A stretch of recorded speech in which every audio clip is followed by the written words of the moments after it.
Okay, so let's take another look at another role-playing PDF. This time we're looking at Liberty Ship, which presents to us a 1,000-ton mass-produced freighter. It's Cepheus engine compatible, as you see up here, so that generally means it's also traveller compatible. Liberty Ship has an interesting history behind it. It's a thing that sort of came into fruition, I believe, during World War II. Where ships were called Liberty ships because I believe they were trying to bring liberty to Europe. And basically, so the Americas started pumping out this standard, cheap-produced ship. Anyway, Stellagram Publishing have now taken that into space, that whole concept of quickly throwing out ships when you need them to standard designs. So, mother of invention, yes, necessity is indeed the mother of invention, and war brings about many necessities. So here's an introduction to this class of ship. And it is basically, it was driven by war, there was need for mass transports, and so this sort of ship came about. The Terran Merchant Marine sold many of these ships, and they're no longer required for military logistics. So this is sort of a post-war situation where these ships are out there and being sold off. This booklet, as it says here, presents 5 variants on that ship. So it's not just one ship you're getting here. You're getting a whole different set of, what's the word? Variants, that's the word. I started to write a book, never finished it. It just got abandoned, where I was featuring a Liberty ship, or a fleet of Liberty ships. I was setting it in a traveller-like universe as well, but sadly I never got there in the end. So let's roll on and see what other highlights I found in here. Okay, so setting overview. These Stars Are Ours is a setting for a traveller-like game, and so this book was written to fit into that traveller-like setting. And there's, as it says here, there's a few different galactic organisations, I don't know, organisations that dominate various areas of space, like the Reticulan Empire.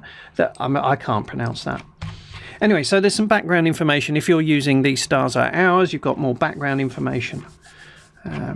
So, variants. We present here a few variant starship rules presented in These Stars Are Ours. So if you don't have These Stars Are Ours, here's some rules taken from that. So there's quite a long section here on how low berths are different. And basically it varies by tech level how safe you are in there. And this concept of steerage passage, where effectively people are doubling up inside a stateroom. That's what it means by steerage. Okay, so here's the cover art again, which, let me just zoom out a bit here. I find it's very traveller-like. I love that background. And it's a very boxy design for the ship itself, and that kind of fits in with the idea of it being mass-produced. You could see those flat metallic plates just being pumped out of factories at a rapid rate of knots and just riveted or bolted together, whatever. I can easily see that happening. A bulky ship fits the background material that they've created for it. As you can see, it's not unarmed. It's firing out a laser from its turret, so we'll get into that in a bit. But 1,000 tons being attacked by fighters here by the looks of it. So let's zoom in. What else did I hear? So the Terran Merchant Marine commissioned this design with economy in mind. It's cheap and bare bones. And then we move into the L'Ouverture class, L'Ouverture, maybe, I don't know, freighter. So let's go into some details here. The baseline is the Model A, which we're about to look at. Liberty Ship is a freighter, very limited passenger capabilities. Cargo bay takes up more than half of the ship, which is only possible because it has fairly limited fuel, as you'll see. It is not streamlined, it's a box, but it's not dispersed either, so it's like a standard configuration in Traveller. It was designed to carry freight between star ports with high ports, so it's not really designed to be dropping down to planets, although it does have some atmosphere capability. So take a look at this. For a 1,000-ton ship, it's only got 4 hardpoints, which I found kind of interesting. It doesn't have what you'd expect, the 10 hardpoints, but this isn't supposed to be a fighting ship after all. It is just a transport. It can do a jump too, but only one of them, and it only has 4 weeks endurance, so there's not a lot of loiter time. I like to think that there's a week in system travelling to where you're going to make your jump. You do your jump, and then another week to get to the target planet. So this leaves you at like a spare week for every jump you do. It's not very good. So cheap and cheerful. It's got only a thrust of 1 and only a crew of 7. I don't know what the medic does most of the time on board, because presumably the people will be fairly healthy. You'd hope so. 7 crew, but 8 staterooms. That was kind of odd. And 20 low berths. So there is a possibility of taking some passengers on here. And then we go into the first of the set of deck plans. So up here on the top of the ship, there was a little bump. I don't know if you remember that from the picture. That's where the sensors are. Then you've got the bridge, deck and crew. So we've got like low berths up here. We've also got a 20-ton launch. But then we see the various sort of cargo and engineering decks broken into different areas. And this model is basically just cargo. So there's a walkway down the middle for giving you access to the various cargo bays. And this black area, I believe, is fuel. And this is nice. We get a sideways on view. So you get an idea for how tall the decks are. That's not something you normally see when you're looking at Traveller and Cepheus engine stuff. So it's quite a shallow ship. It's a long, thin box. Well, height-wise, it's thin anyway.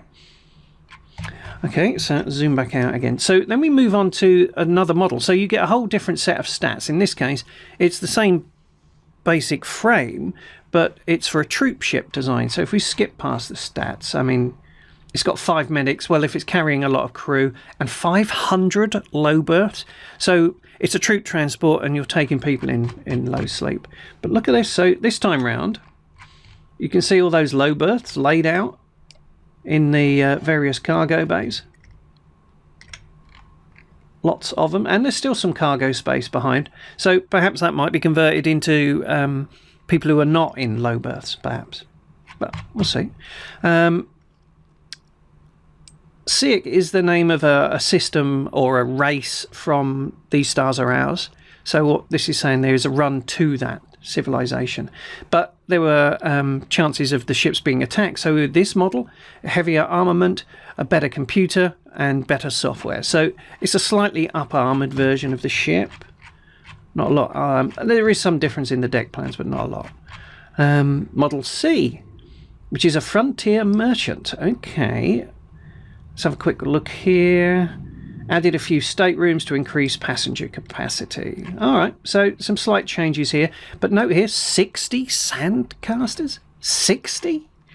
Basically, this ship's going to turn and run. So we've got a change on this deck here to allow passengers. Otherwise, it looks fairly similar again. And this is perhaps the most interesting one. Taking this Liberty ship and converting it into a pirate base. I thought that was a brilliant idea. A ship as a base, that makes perfect sense. So, as a pirate base, it's going to carry a few fighters. And so if we go down here, yeah, so if you look at the deck plans here, they've shown you how the fighters are fitting into that cargo bay. Which also means that I guess on the side here, there must be a way for these ships to enter and exit. So I thought that was a pretty interesting way of doing it. Again, we've got an interesting deck area with low berths in there. So low berths could be for passengers, possibly, but on a pirate ship. For the injured, perhaps. Or maybe if you pick a few people and you're going to try and ransom them, it can be quite handy to keep them in a low berth. You don't have to feed them for a start. So I thought that was a quite fascinating concept. And this is a nice touch as well. Purchasing Liberty ships. So it's giving you a table for how you can go about purchasing these ships. Remember, these were built cheap and cheerful. So they're probably not going to have the hundreds of years of lifespan that you'd expect from a better built ship. But each time you buy one as well, this is quite nice. You get a Quirk table. So here's an example Quirk. Computer glitch. Yeah, so I thought that was quite interesting. Anyway, computer glitch. -1 to all DMs. So there's all kinds of glitches in here. So you can give some character to your ship. Now, what the author's done here is we've gone way beyond just giving you the various classes of the ship. We've also gone in and it's given you a specific example. In this case, one formerly known as the John Brown, but now called the Gilded Claw. And if you scroll through here, you get the deck plans and you get some details on the crew. So the aliens that are part of the crew. He is a Sichek? Not sure. this character here, I presume. So you get stats for the characters. So this is effectively a party with a ship ready to play if you want, or a set of NPCs that you could come across while you're wandering around the universe. Anyway, I think this is a pretty good booklet. As I say, it was going to feature in a book that never got finished. Got a few chapters into it, and then life got in the way, unfortunately. But I think it's a really good ship. It's certainly one you could have wandering around the spaceport. You know, you could describe the scene where there are a whole bunch of Liberty ships there, which give this space station a bit of character, a bit of history, because there's these ex-military ships wandering about there, but they're all just traders. Anyway, if you like what you see, there's a link to this product on Drive-Thru RPG in the description below.